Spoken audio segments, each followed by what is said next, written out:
que ele criou esse fruto proibido? Tudo isso que as pessoas recriminam e julgam, apontam o dedo, e ele não julgou ninguém, ele abraçou todos. Curou, né, ensinou e tal. E por que as pessoas às vezes fazem isso hoje em dia, às vezes, entre aspas, em nome de Jesus, sabe? Uhum. E é isso que me dá uma grande interrogação e eu fico com a cabeça explodindo. Eu diria que extremismo é um lado da verdade que ficou louco. Isso que é extremismo. Então, e nesse extremismo nós temos dois elementos aqui, dois polos que eu quero apontar.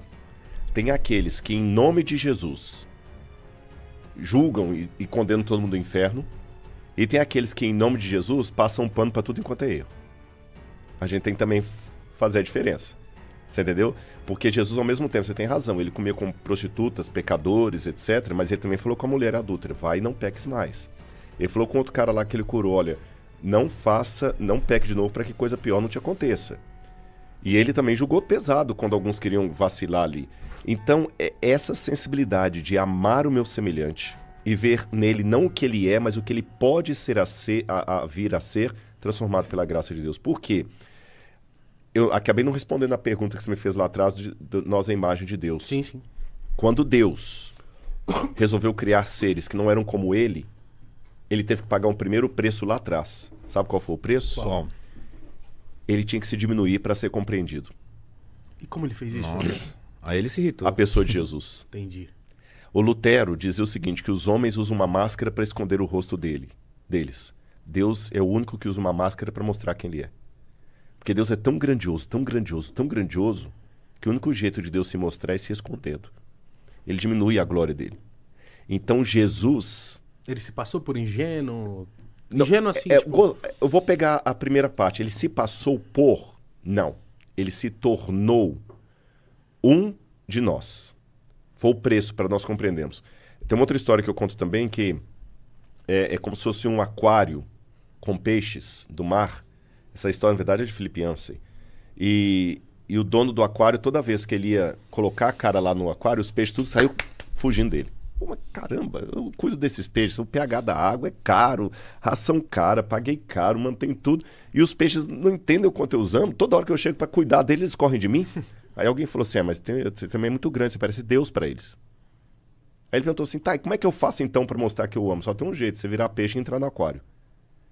Aí eles não vão temer você, mas também poderão rejeitar você, que você está pequeno demais. Cristo é Deus que entrou no aquário.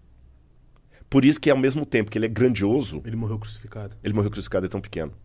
Ele se tornou um de nós. Aí agora vem um ponto importante, que foi um pedacinho... Deus sabia que ele ia acabar morrendo daquele jeito? Sabia. Sabia, né? Sabia. Mas isso não responde uma outra questão que você colocou aí. Qual? Deus estava apenas Se passando por Sim. um pretender? Não. Como é que Deus fez para poder se diminuir sem fingir que ele não se diminuiu? Vamos supor que eu tivesse agora um Porsche, do mais caro. O modelo mais caro do Porsche. Te empresto. Tô Obrigado. brincadeira. Eu vi alguns ali embaixo, algum deve ser seus aí. Tá tirando onda, irmão. Eu Que vi isso, vários irmão? carrões. Cara abusado, mano. Mas todo mundo sabe que isso não passa da porta do paraíso. Passa na porta do Paraná, mas na porta do prédio aqui passou, viu? Passou. Aí eu cheguei lá com a minha spin toda... Minha não, nem minha é do NASP ainda. A spin toda... Aí a Diana perguntou assim, esse carro branco é seu? É. Então... Mas tinha um Fusquinha lá pra poder ajudar. Aí eu falei, mas tinha um Fusquinha elétrico. lá. O Fusca é mais caro, tá? Mas o Fusca é de colecionador. É, o Fuscão. Mas vamos supor que eu tenho um Porsche aqui. Aí eu cheguei aqui, a Jéssica me vê com... Nossa, pá, o Rodrigo chegou com um Porsche aqui. Pô, cara, que legal o seu Porsche. Aí um belo dia, vocês vão me visitar lá no NASP, visitar o Museu de Arqueologia lá, e você me vê andando a pé, num sol quente. Até besta, né? Até besta, do lado do Serginho lá. Aí você perguntou, Rodrigo, aí, por que você tá andando nesse solão quente aqui, cara? Eu falo, não, porque o Serginho não anda de carro, ele tem uma fobia de carro. O único jeito que eu tenho de caminhar com ele é vindo a pé. E ele quer conversar comigo, não pode ser de carro. Aí você fala assim, pô, mas peraí, mas você tem um carrão, cara. Se você tem um carro, você tem que usar o carro. Eu responderia assim, não. Se eu sou obrigado a usar o carro, é o carro que me tem. Sim. Se eu sou dono do carro, sou dono bastante para usá-lo ou deixá-lo na garagem. E seja em qualquer situação, eu continuo um dono de um carro. Só que naquele momento eu estou andando a pé com o Sérgio ou estou fingindo? Tá andando. Tá andando. Eu não perdi o meu carro, mas ele ficou na Garagem. garagem. Deus, ele não perdeu nenhum dos dons de Deus que ele tem, nenhum dos atributos, melhor dizendo, de Deus. Ele não perdeu. Mas ele, por amor a nós, deixou na garagem e andou a pé conosco. De que maneira? Ele pegou a onisciência dele, deixou na garagem. Sem a onisciência, ele pôde perguntar honestamente: Adão, onde é que você está? Ele pegou a onipresença dele, deixou na garagem. Aí ele honestamente pode vir até o Jardim do Éden e caminhar com Adão e Eva. Ele deixou a imortalidade dele na garagem. Aí ele veio na cruz e morreu de verdade. Porque quando Deus Ele nerfou ele. cria Adão e Eva, ele também cria algo tão tentador pra começar a ter pecado? Uhum. Por que ele criou esse fruto proibido? Eu vou responder colocando uma outra pergunta para introduzir a resposta. Quem pagou o maior preço disso? Nós? Não, ele. Por quê? Quando Deus criou os seres humanos, ele criou seres humanos livres. Tá bom? A inteligência artificial é muito legal. Mas eu não queria dormir com uma mulher de inteligência artificial. Não. Não. Você entendeu? Pode ser uma foto chopada, mas eu prefiro o ao vivo do que a foto. Sim. Tá certo? Se Deus criasse um monte de iPhones ou Samsung, a gente ia obedecer o que Deus queria. O meu telefone aqui, se eu quiser agora aqui tirar uma foto de vocês, eu tiro, ele me obedece. Você entendeu? Se eu quiser ligar a lanterna aqui, ó, ele ligou, ele me obedece. Só que ele não me ama. Ele só é projetado para aquilo. Então, para me amar, tem que ser mais do que uma coisa inteligente, tem que ser mais do que uma coisa programada, tem que ser uma coisa livre. Então, a partir do momento que Deus criou seres livres, lembra que Deus não duela com seu próprio caráter, nem com a lógica? Deus assumiu um risco. Ele pode ser rejeitado. E ele poderia muito. Poderia. Desde o início, Desde o início da criação. Exatamente. Então, como eu falei, o meu celular não tem escolha. Isso tava no controle de Deus? Tava. Ele ser rejeitado ou não? Tava. De que maneira?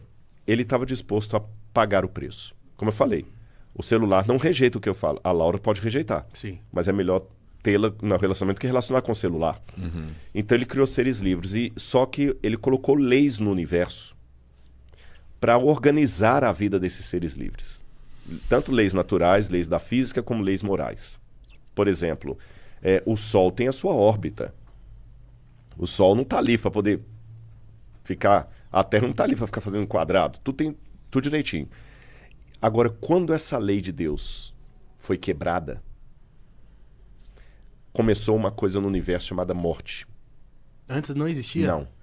A morte não fazia parte dos planos de E Deus. como que a gente ia viver num mundo onde não se morre as pessoas? Ia ter lugar pra todo mundo? Sim. Como? Ó, só para você ter uma noção, nós temos duas maneiras de responder isso. Uma delas, que o limite de crescimento de Deus seria encher a terra. Porque ele falou com Adão e Eva assim, cresçam, multipliquem-se e encham a terra. Alguns autores pensam, olha, encheu a terra, acabou. Toda vez que vem essa passagem pra mim, aí na minha cabeça fica assim, de coração, vou falar de forma chula. Isso era incesto? De coração. Sim, mas não, de coração era. O primeiro, no início, os primeiros filhos de Adão e Eva tiveram que casar com irmãos. Porque tinha Adão e Eva. E deles dois, o mundo. Tem que ter um casamento incestuoso aí. Na verdade, o incesto se tornou problemático com o tempo, por isso Deus proibiu. Mas eu não sei como era a fisiologia adâmica. Era outra fisiologia, não era diferente da nossa. Entendi. Você entendeu? Então, nessa questão, quando a humanidade caiu em pecado e foi condenada à morte eterna, e quando eu digo condenada à morte eterna, eu vou explicar isso. Porque uma vez o Richard Dawkins, aquele famoso ateu, escreveu Deus um Delírio, Richard Dawkins falou assim, Deus é um manipulador, um marido ciumento, aquele que fala assim, ou fica comigo que não eu te mato. Porque parece mesmo, quando você olha assim, Deus fala assim, olha, se você ficar comigo, eu vou te amar e vou te trazer para isso. Se você não quiser, eu vou te jogar no inferno. Realmente, parece um namorado possessivo. Vou falar com ela, ou fica comigo, ou senão eu vou te matar. Isso é um bandido que faz um negócio desse. Então Deus é assim. A comparação não é essa.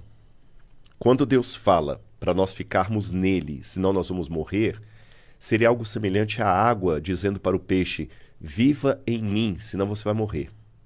A água não é um namorado possessivo. Se a água pudesse pensar, né? Sim.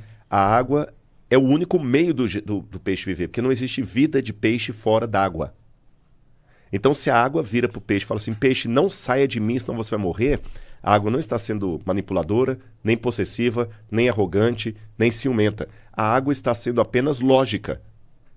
Da mesma maneira que a água diria para o peixe, viva em mim, senão você vai morrer, Deus diz para os seus filhos, fiquem em mim, senão vocês vão morrer, porque não existe vida fora de mim. Só que quando a humanidade rompeu com Deus, ela escolheu a morte. E como Deus ficou quando ele viu a morte? Arrasado. E aí... Ele não pode dar uma segunda chance Resetar. disso de novo. É tipo assim, ó.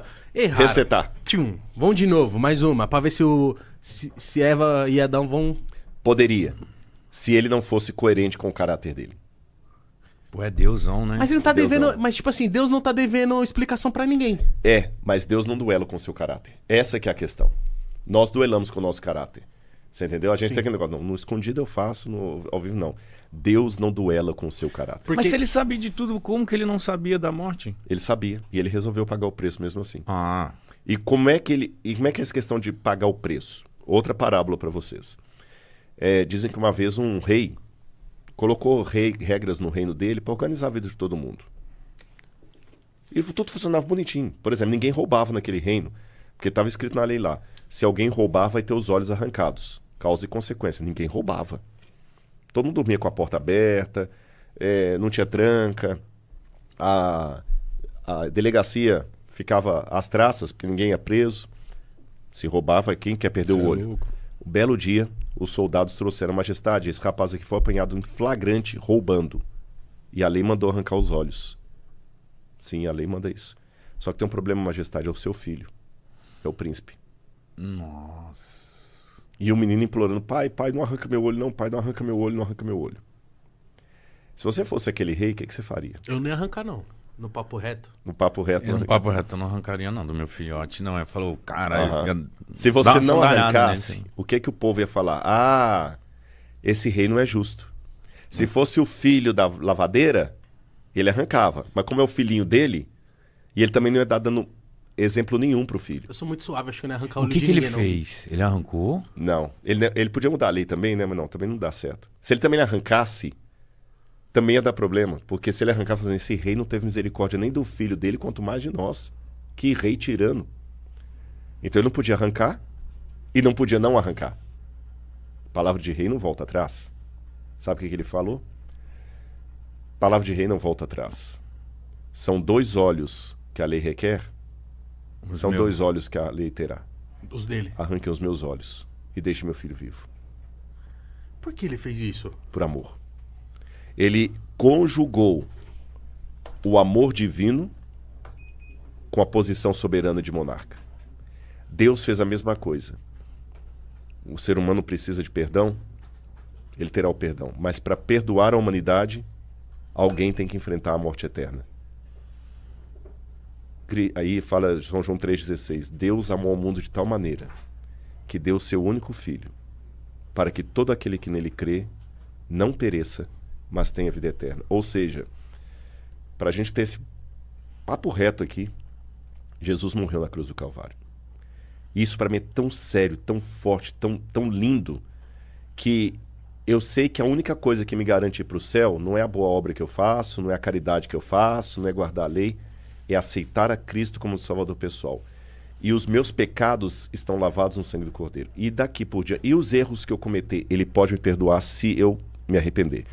E as obras são só o resultado da minha caminhada com Ele. Existe pecado imperdoável? Existe. Jesus falou Que é o contra o Espírito contra o Santo. Espírito Santo. E o que é o contra o Espírito Santo? É você duvidar dele? O pecado contra o Espírito Santo é quando a pessoa atinge tal situação em que a pessoa não volta mais, ela não se arrepende mais. Não é Deus que desiste da pessoa, a pessoa que desiste de Deus de maneira Finita, assim. finita, não tem como. Por exemplo, o diabo cometeu o pecado contra o Espírito Santo, não tem mais como o diabo se arrepender. Não mesmo? Não. Pela Bíblia, o caso dele já está decidido. Entendeu?